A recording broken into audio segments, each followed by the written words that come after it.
चौपट हो रही अर्थव्यवस्था को पटरी पर लाने के लिए लॉकडाउन 4 में काफी रियायतें दी गई हैं। बाजार खुल गए हैं, बसें चल रही हैं, ऑटो चल रहे हैं।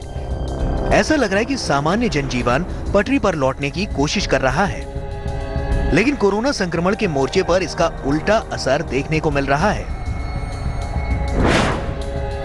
पिछले 24 घंटे में देश में कोरोना संक्रमण के 5600 से ज्यादा मामले सामने आए। ये एक ही दिन में संक्रमण की अब तक की सबसे ज्यादा संख्या है। मरने वालों की संख्या भी 140 के आसपास है। इस तरह देश में कोरोना संक्रमण के मामले 1,06,000 से ज्यादा हो गए हैं और मरने वालों की संख्या 3300 से ऊपर है। देश में 25 मार्च को पहली बार लॉकडाउन का ऐलान किया गया था। तब ये उम्मीद की गई थी कि लॉकडाउन से कोरोना वायरस की ट्रांसमिशन चेन टूटेगी और इसकी संक्रमण पर नियंत्रण पाया जा सकेगा, लेकिन लॉकडाउन के दौरान कोरोना संक्रमण के मामले लगातार बढ़ते ही चले गए। 25 मार्च को पहला लॉकडाउन शुरू हुआ। उस दिन देश में कोरोना संक्रमण के 562 मामले थे, जबकि मरने वालों की संख्या 13 थी। 14 अप्रैल को पहला लॉकडाउन पूरा हुआ और उस दिन कोरोना संक्रमण के मामले 10,363 तक पहुंच गए और मरने वालों की संख्या 339। लॉकडाउन 2 का आखिरी दिन 3 मई था और उस दिन देश में कोरोना मरीजों की संख्या 40,000 के पार पहुंच गई और मरने वालों की संख्या 1,306 तक पहुंच गई। 17 मई को लॉकडाउन 3 खत्म हुआ था। उस दिन कोरोना संक्रमित मरीजों की संख्या 90,000 के पार थी। मरने वालों की संख्या 2800 से ज्यादा थी। इससे आप अंदाजा लगा सकते हैं कि लॉकडाउन हटने के बाद कोरोना की रफ्तार और तेज हुई है, और ये इसलिए कि कई जगह लोग सोशल डिस्टेंसिंग की धज्जियां उड़ाते दिखे। हमें ये समझने की जरूरत है कि कोरोना वायरस की ना तो कोई वैक्सीन है, ना ही दवा। ऐसे में एहतियात बरतकर ही इससे बचा जा सकता है, क्योंकि वायरस अभी जाने वाला नहीं है। इसीलिए लॉकडाउन भी लंबे समय तक नहीं चल सकता।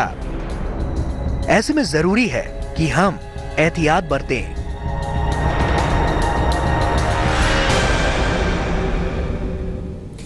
तो आपने देखा कि स्थिति कितनी नाजुक है। लगातार देश में कोरोना के बढ़ते मामलों से देश में चिंता बढ़ती जा रही है और सवाल यह उठ रहा है कि आखिर कोरोना के प्रकोप में तेजी क्यों आ रही है। अभी तक 4 महीने में कोरोना के प्रकोप पर कंट्रोल क्यों नहीं हो सका। इन सवालों पर करते हैं विचार और देखते हैं कि कोरोना के प्रकोप के पीछे वजह क्या है।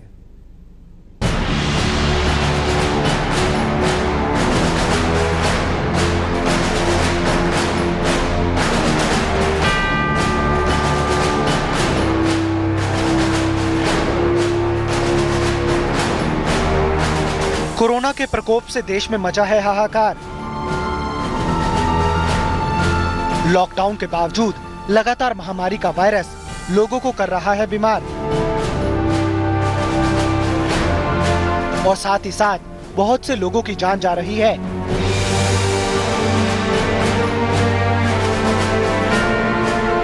कुल मिलाकर स्थिति काफी डरावनी है। लोग समझ नहीं पा रहे हैं कि आने वाले वक्त में क्या होगा। सवाल ये है कि क्या अब तक जारी लॉकडाउन कोरोना के प्रकोप को रोकने में नाकाम रहा है। सवाल ये भी है कि क्या लोगों की लापरवाही से फैल रहा है कोरोना। क्या लोग सोशल डिस्टेंसिंग, मास्क पहनने या सफाई रखने के नियम कायदों को नहीं मान रहे हैं। कहीं ना कहीं तो खामी है, कहीं ना कहीं दिक्कत तो है और शायद यही वजह है कि फरवरी से लेकर अब तक यानी 4.5 महीने के लंबे वक्त में कोरोना को रोकना तो दूर, उस पर कंट्रोल भी नहीं किया जा सका है। देश में कोरोना के प्रकोप के शुरुआती दौर में विदेश से आने वाले लोगों की वजह से वायरस के संक्रमण की आशंका जताई गई थी। इसको लेकर विदेश से आने वाले लोगों की एयरपोर्ट पर ही स्क्रीनिंग का प्रोटोकॉल लागू किया गया था। हालांकि अब ऐसी भी रिपोर्ट्स आ रही हैं कि विदेश से आए लोगों की पुख्ता स्क्रीनिंग नहीं हुई। बहरहाल विदेश से हवाई उड़ानों की आवाजाही बंद करके कोरोना के प्रकोप को थामने की कोशिश हुई।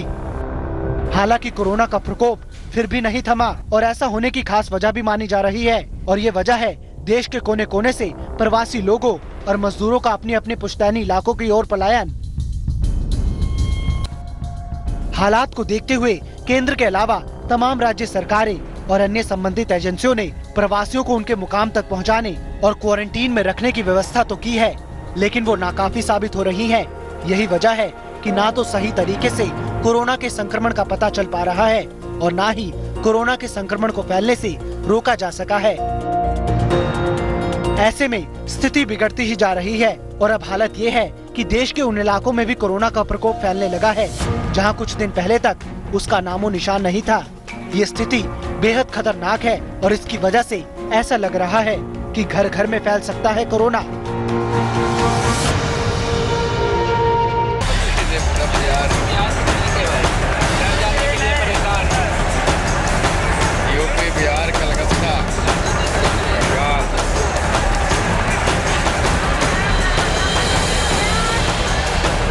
भारत में कोरोना वायरस से सबसे बुरी तरह प्रभावित राज्य महाराष्ट्र है।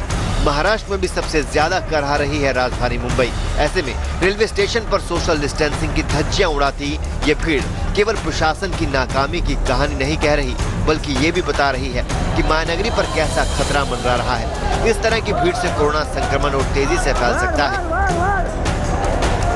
रेलवे प्रशासन ने इन्हें स्टेशन से वापस भेज दिया, लेकिन ये तो किसी को नहीं पता कि इस दौरान कोरोना वायरस कहां से कहां तक पहुंच गया।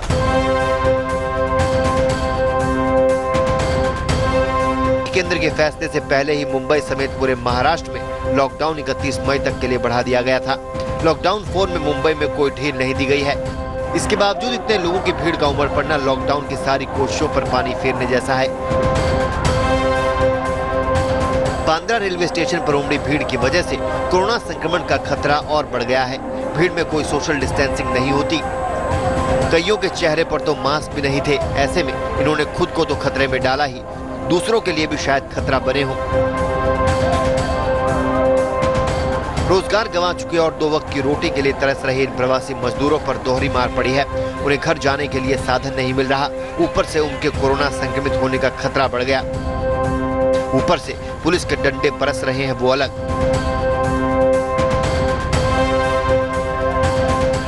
इसलिए केवल लॉकडाउन से कुछ नहीं होने वाला, बल्कि इन प्रवासी मजदूरों को वापस भेजने की बेहतर व्यवस्था करनी होगी।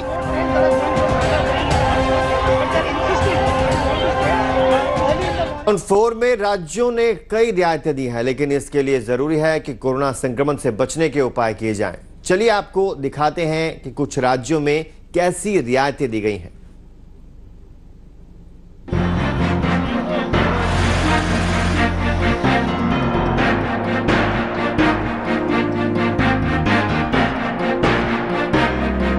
नए नियमों के साथ लागू लॉकडाउन 4 के पहले दिन तमाम राज्यों में तस्वीर थोड़ी बदली सी नजर आई। कुछ रियायतें केंद्र सरकार की तरफ से दी गई हैं, जबकि कुछ मामलों में राज्यों को फैसला करने की छूट दी गई है। इसके बाद तमाम राज्य अपनी अपनी गाइडलाइन जारी कर रहे हैं। पश्चिम बंगाल की मुख्यमंत्री ममता बनर्जी ने ऐलान किया कि कंटेनमेंट जोन से बाहर 21 मई से पश्चिम बंगाल के सारे बड़े स्टोर खुल जाएंगे। 21 मई से ही एक से दूसरे जिले में बसें चलने लगेंगी। 27 मई से ऑटो रिक्शा चलेंगे, लेकिन 2 सवारी से ज्यादा नहीं बिठा सकते। सैलून और ब्यूटी पार्लर अच्छी तरह से सैनिटाइजेशन के बाद ही खुलेंगे। सरकारी और निजी दफ्तर वैकल्पिक दिनों पर खुलेंगे। पश्चिम बंगाल में नाइट कर्फ्यू लागू नहीं होगा। बंगाल के अलावा पंजाब और हरियाणा ने भी नई गाइडलाइन जारी की है। पंजाब की बात करें तो शाम 7 बजे से सुबह 7 बजे तक कर्फ्यू हटा लिया गया है, लेकिन लॉकडाउन जारी रहेगा। एक से दूसरे जिलों में बसों को आवाजाही की इजाजत होगी। दफ्तरों और बाजारों में जाने के लिए पास की जरूरत नहीं होगी। कंटेनमेंट जोन से बाहर नाई की दुकानें और खाने पीने की चीजों की दुकानें खुल जाएंगी। पंजाब के लुधियाना में सैलून खुल गए हैं। दूसरी तरफ हरियाणा ने भी गाइडलाइन जारी कर दी है। इसके मुताबिक कंटेनमेंट जोन से बाहर सारे बाजार खुल जाएंगे। 6000 कैदियों की पेरोल अगले 6 हफ्ते के लिए बढ़ा दी गई है। इससे पहले गृह मंत्रालय ने साफ कर दिया था कि राज्य उसकी गाइडलाइन से ज्यादा रियायत नहीं दे सकते। जरूरत पड़ने पर उसे और सख्त बना सकते हैं।